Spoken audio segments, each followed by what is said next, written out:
On ne parle que de ça, de la fête du pain qui aura lieu partout en France du 23 au 29 mai prochain. Et cette 21e édition est l'occasion de mettre à l'honneur les boulangers. Alors on est très heureux aujourd'hui de recevoir un artisan boulanger sur le plateau du Figaro. Bonjour Dominique Enrac. Bonjour. Merci d'avoir accepté notre invitation. Vous êtes président des boulangers du Grand Paris. C'est un métier moderne, boulanger ?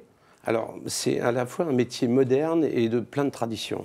C'est-à-dire qu'aujourd'hui, où tout le monde se robotelise, on revient au façonnage à la main. En fait, c'est un métier plein de traditions et un métier noble, un beau métier. Qui s'adapte aux nouvelles technologies? Alors effectivement, on a des nouvelles technologies, on va toujours vers on a des façons d'améliorer, de devenir un petit peu plus pointu dans les pétrissages, dans les températures, dans les normes, mais on reste toujours dans la tradition de la qualité.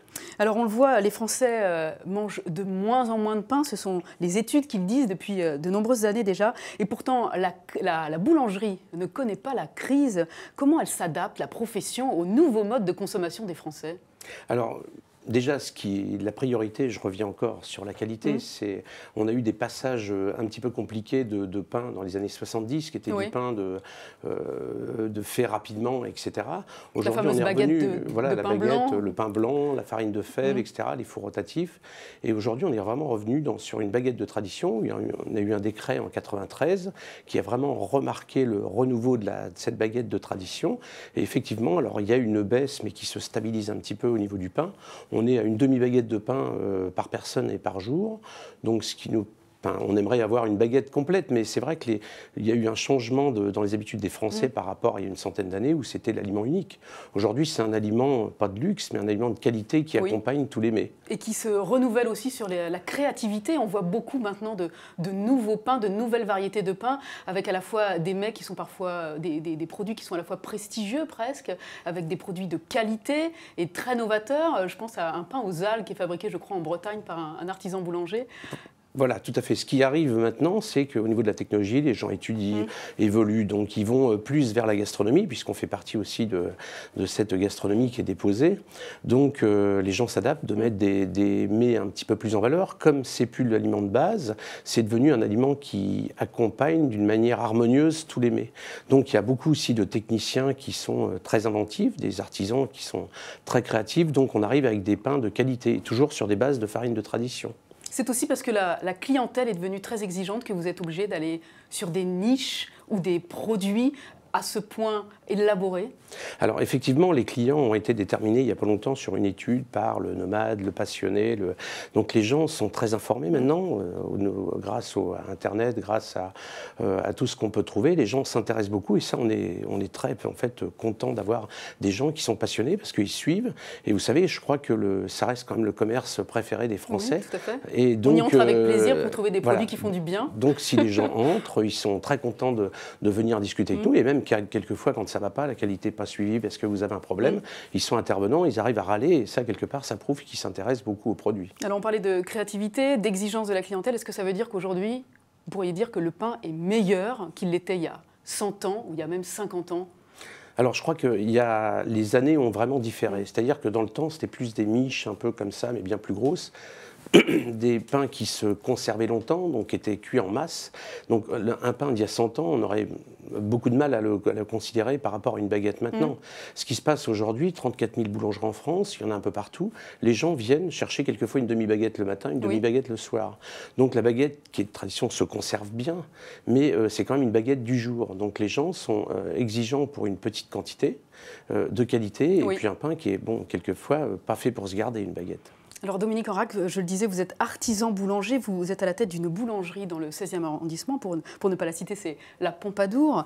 Vous êtes né, vous, dans une boulangerie, on peut le dire, puisque vos parents étaient eux-mêmes boulangers, pâtissiers, vous jouiez dans les cartons de biscottes et au milieu de la farine. Qu'est-ce que vous aimez, vous, profondément, dans la boulangerie, dans votre métier ? Alors, vous savez, moi je suis né dans cette boulangerie, j'ai vraiment des odeurs, des bruits, des habitudes qui me restent de tout petit. Je me souviens de, par exemple, chaque client, par exemple des gens qu'on ne connaissait pas, l'homme à la valise, vous voyez, des gens qui sont répertoriés, les clients, des bruits de laminoir, de pétrin, le fait des gens qui crient pour avoir des baguettes au moment où il y a la queue, donc tout ça, c'est être né dedans. Donc ça nous paraissait un peu bizarre petit. Aujourd'hui, je ne dis pas que ça me manque parce que je suis dedans, mais ça fait partie de l'environnement l'environnement de la boulangerie. Donc, toutes et ces aujourd'hui, odeurs... qu'est-ce qui vous fait vous lever le matin? Quel est le moment que vous préférez dans votre boulangerie? Écoutez, moi je me lève d'une manière générale toujours de bonne humeur et quand j'arrive dans ma boulangerie, et c'est ce qui plaisait souvent à des amis étudiants quand ils venaient, tout est déjà en route, les gens sont réveillés, ça roule bien puisqu'on arrive bien souvent la nuit et on a l'impression d'être un petit peu en dehors du temps puisqu'aussi on travaille des jours fériés.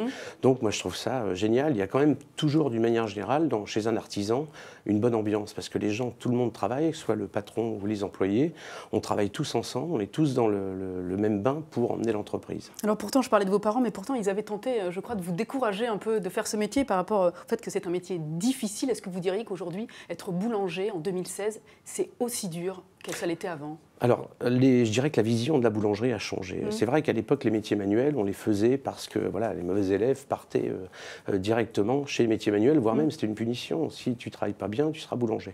Aujourd'hui, on a vraiment plein de jeunes qui sont motivés, qui veulent faire ça, qui ont compris que le métier était bien. C'est vrai que ça a retrouvé des lettres de noblesse. Donc, moi, je pense qu'aujourd'hui, je suis très heureux d'être boulanger et on a beaucoup de reconversions. Le métier va bien. Il y a beaucoup de gens qui se reconvertissent, effectivement. Vous faites travailler des apprentis. Il y a, je crois, une petite dizaine d'apprentis qui travaillent à la Pompadour. Justement, ces jeunes dont vous parliez, quel regard ils portent aujourd'hui sur la boulangerie, sur leur métier?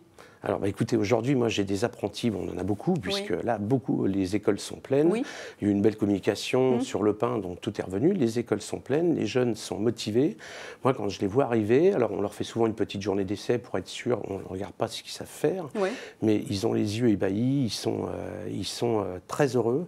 Quand ils rentrent, bien souvent, on voit les parents une semaine après qui viennent, quand ils arrivent le soir, ils n'arrêtent pas d'en parler. Ils sont très heureux de faire ce métier de boulanger, et du jour au lendemain, quelquefois des jeunes qui sont même quelquefois pas de très bons résultats à l'école deviennent des élèves performants et motivés. Qu'est-ce que vous essayez, vous, de leur transmettre de votre savoir-faire que vous tenez de vos parents? Moi, ce que je pense, c'est que ce que j'essaie de leur donner, c'est qu'ils ont 2 ans pour apprendre le métier, bien souvent en apprentissage. Il ne faut pas qu'ils laissent tomber les études, puisqu'ils ont besoin de compter, parler anglais et puis aussi s'exprimer. Donc, il faut qu'ils continuent toutes les matières générales. Mais j'ai envie de leur dire qu'ils ont un boulevard devant eux. Ils peuvent être chefs dans des grands hôtels, ils peuvent reprendre une affaire, ils peuvent être profs, aller dans d'autres domaines technico-commerciaux. C'est vraiment un métier où on embauche. On fait 22 000 apprentis par an en boulangerie-pâtisserie, c'est énorme. Dominique Enrac, revenons à vos produits. Quel est votre pain préféré à vous? Alors moi, mon pain préféré, je vais être un petit peu chauvin, c'est la baguette de tradition. C'est la star des pains en France. C'est le produit facile, enfin facile, pas facile à faire, puisque vous savez, vous avez 32 000 boulangeries en France, vous n'en avez pas 2 pareils. Et pourtant, c'est fait avec de la farine, de l'eau, du sel, de la levure. Donc il y a le savoir-faire qui joue, il y a le four, il y a la farine. Et en fait, cette baguette de tradition, qui a une forme qui est plutôt généreuse, quand on l'ouvre, on a des alvéoles qui nous parlent. Et c'est un pain qui va avec tout. Ça peut être au petit déjeuner, ça peut être avec le déjeuner du midi, ça peut être en tartine, en rondelles pour l'apéritif, ça peut aller avec du foie gras, ça va vraiment, c'est le produit, je dirais, universel et facile. On parlait tout à l'heure de créativité. S'il fallait donner une création nouvelle ou traditionnelle à déguster cette semaine pendant la fête des pains, laquelle on devrait goûter en priorité? Celle que vous préférez peut-être? Écoutez, par exemple une spécialité, je pense qu'il y a des... Là on a une spécialité de l'algue, mais c'est un peu délocalisé. Sinon on a des excellents pains avec des figues, avec des noix. On a là Anthony Besson d'ailleurs, ça s'appelle le figuier, effectivement, c'est à base de figues. C'est quelque chose qui va très bien aussi avec le foie gras, qui va très bien au petit déjeuner, au goûter avec des tartines. Ça plaît bien aux enfants, c'est un pain facile à... Et je vois Anthony Besson qui nous a fait tout, donc ces pains pour la fête des pains, puisque cette année c'est la fête des pains, et donc tout ce genre de pain est très facile à manger. Merci beaucoup Dominique Enrac d'être venu au Figaro aujourd'hui nous parler des pains, de votre métier, de la fête du pain et des pains. Cette année, ce sont les diversités des pains qui sont mises en avant. Donc on le rappelle, c'est du 23 au 29 mai cette semaine partout en France.